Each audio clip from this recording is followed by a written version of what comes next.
I worked here for I think about 15 years as a groundskeeper. I've always been interested in the history of Lopez, and because my family had so many ties around here, and I'm related to some of the people from 2 different directions. Most of the families here are interconnected. You go out here and look around the cemetery, and there's so many stories out there. These are my grandparents, Cliff and Vera Mae Lowry. Cliff and Vera Mae were both from Tennessee. He was a butcher. There's even a record of him being a postmaster at one time. He did store clerking, deliveries. He boarded, so he didn't own property at the time.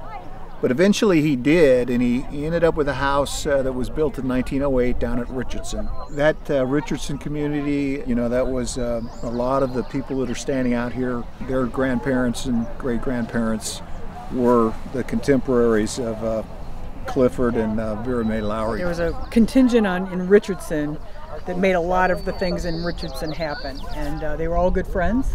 Yep. And all their kids were good friends.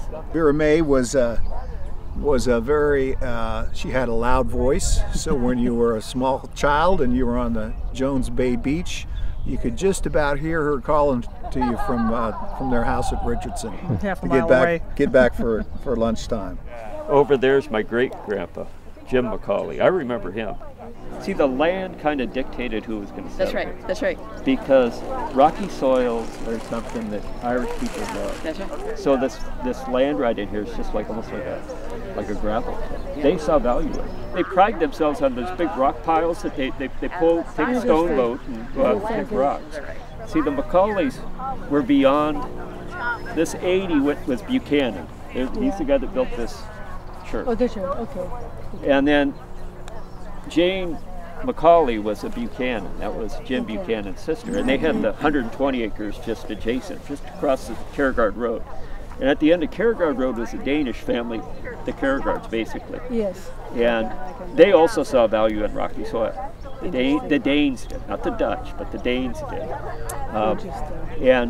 But most of this valley was of Irish extraction, Scotch-Irish extraction. But the thing about this particular viewpoint is you're basically looking at the Center Valley, the entire Center Valley. Yes. The Bartletts were there, the Upstons, the Cousins, the Burts, and they were all interrelated. I mean, I can show you on a genealogy how I'm connected to most of those people. It's weird. It's weird. I started researching when my grandmother was invited to enroll in the Alaska Native group. Okay. Because of her bloodline, and so my dad and I started going to every museum and historical society in Jefferson County, Whatcom County, King County, everywhere to look for records, and we found so many of his boat records that he built. It talks about how big they were and what they looked like. He built 3 schooners in Port Ludlow Bay, then moved to Marrowstone, where he and Mary Brown had their first 5 children. The youngest, when they came here by boat to settle over by Port Stanley, she was just 6 months old, and there were 5 little girls.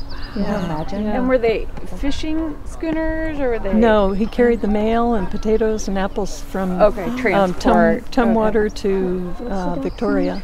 Are you talking about this guy? Yeah, the Kilgards. Ruby is the descendant, but I'm with her. Oh, okay. But this is Kilgard. Kristen Jensen is the original immigrant connected to this group here. All right. And he homesteaded here. Yeah. And when he died, he had no family here. So he left the homestead to his niece and nephew.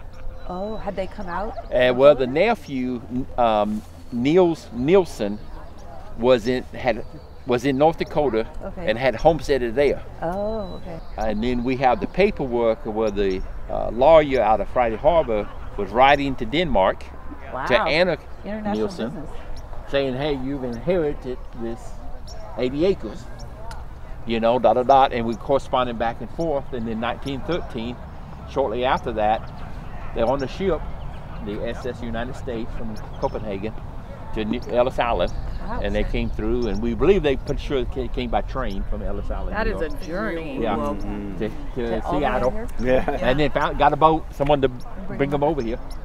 And then they homestead at the Kilgard place with the blue roof of the barn. And 5 of the children are buried here. Okay. So Harold here is the one who died during the war. And then Otto, and then Anita here. And then this is the only child that died. She's about 7 months old, so February to August, a little bit longer. That's what about that? 14. Yeah, 14, and then Carl is the far one. But what the flags there, that's Anna and Niels. They're the, you know, she's the one who inherited the half. Yeah. Okay. And then the other half went to the Jensen family, and they settled that, and it was the south part of the homestead. When they moved to Lopez in '33, Ed and Ray, that was right after the Depression. Yeah. And there was a tax plot, and it went from Odland Park, where Odland Park ended, you know, on the road, on the county road, east, and they bought all that property across clear to Port Stanley, including Upright Head. And I think it was $59 for the tax value. I think there's 180 acres there or something like that. And then Spencer bought from the other side of Port Stanley, all the way up, including all of Ellis Ranch and all of Spencer's Pit. Right. And that was like $39.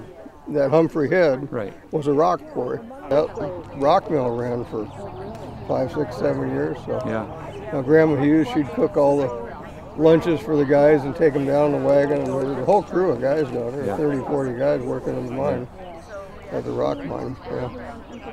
Hey, a lot of history around here. There is Marty. A lot of history. So good to see you.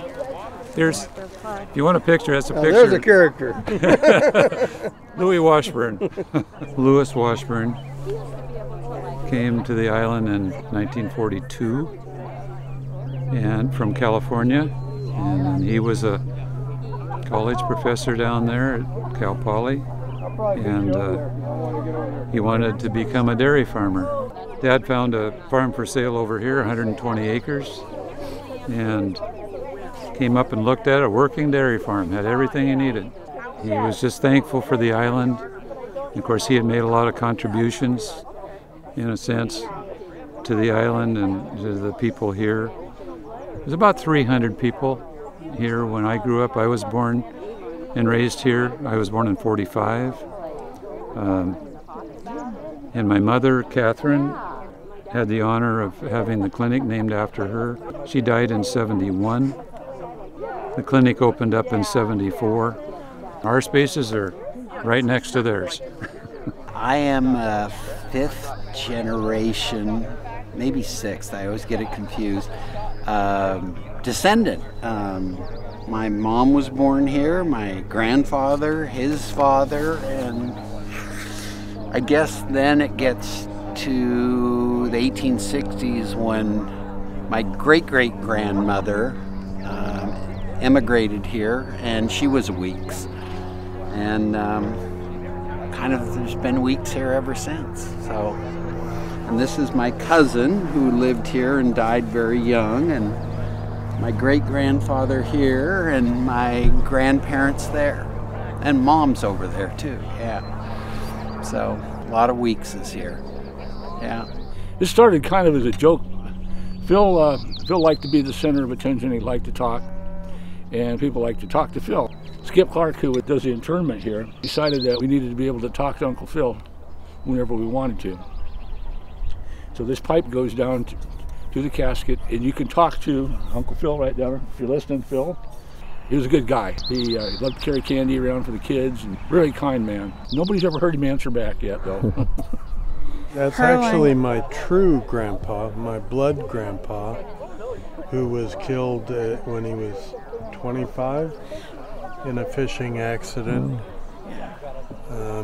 So his older brother married my grandma after Erlang's death. So I never knew that who I always considered my grandpa was not my actual grandpa until I was in my 20s or 30s. In the old country, if one of the siblings passed, another sibling always took, stuck up for the family and married the widow and raised the children. And I think that carried over here. So the first generation is my grandfather and grandmother. Jens and Sana. Jens and Sana. My great-grandfather and grandmother. And then Herlang and Sveta, who's we always called Herb. Paul, and then Aunt Regna. They were the second generation. I'm the third generation. He's fourth generation. And there's more second generation over further down the hill. Uncle Harold and Uncle Elmer. Aunt Harriet. We're both part of. They're all over there, but the cemetery ran out of room when they died, so they had to go over there. How many children did Santa? 7. 7. My dad was Pierre Franklin, and he came to Lopez because he had some family here. His sister lived here, and his mom and dad came later too, but that was right after World War II. And he bought the cousins' homestead. There was 2 of the cousins left, and they were both bachelors, and they came with the farm. So I remember Willie. I don't remember Jimmy. He died before I was born, but I remember Willie Cousins and my mom telling the story about Willie when my dad bought the property, built a cabin, and Willie and Jimmy lived in the house.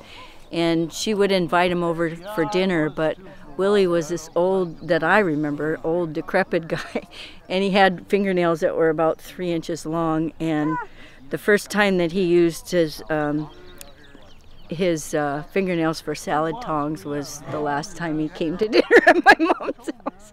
My dad farmed after that, and then he became a reef net fisherman. My grandfather was also a reef net fisherman, and then Dad started gill netting after that. He was a carpenter, so to live on Lopez you had to have, and that's still kind of the same way, more than one job. And he also worked for Bill McCauley in the slaughterhouse. Samson Chadwick, he was a Canadian. He decided to come to the islands, and he met a guy named Keddy that had about 200 head of sheep over here. So he became a shepherd over here for him. Later bought Keddy out and then settled on Watma Head up there. Met my grandma, who was half native from Port Townsend. She was taking care of a lady on Long Island, and he brought his bride home in a canoe. Most beautiful woman he ever saw in his life, and they started their family, and they're pretty much all right here, the Chadwicks and the Humes. Luella and Dan and Kenneth was raised by my Aunt Addie and Adelia, because Minnie, the daughter, had passed away. So that's how the Humes and the Chadwicks come together, basically. That they lost their folks, and then the Chadwicks raised the Hume kids. They just had that little place. I don't know if you've ever seen it out there, just a little white house. And I remember one time, both my cousins and us showed up, 8 kids and 2 adults, and then the Chadwicks all in that little house. We're wall-to-wall kids, and it just tickled them to death to have children around, because they never had any children. Aunt Addie, she was an older woman at that time, and she'd take us out in the rowboat and row around that little rock out there, and we'd get it clear around it, and we'd ask her to go around again, and she'd go around again. She would not say no to any of us kids. She was just a wonderful woman, yeah.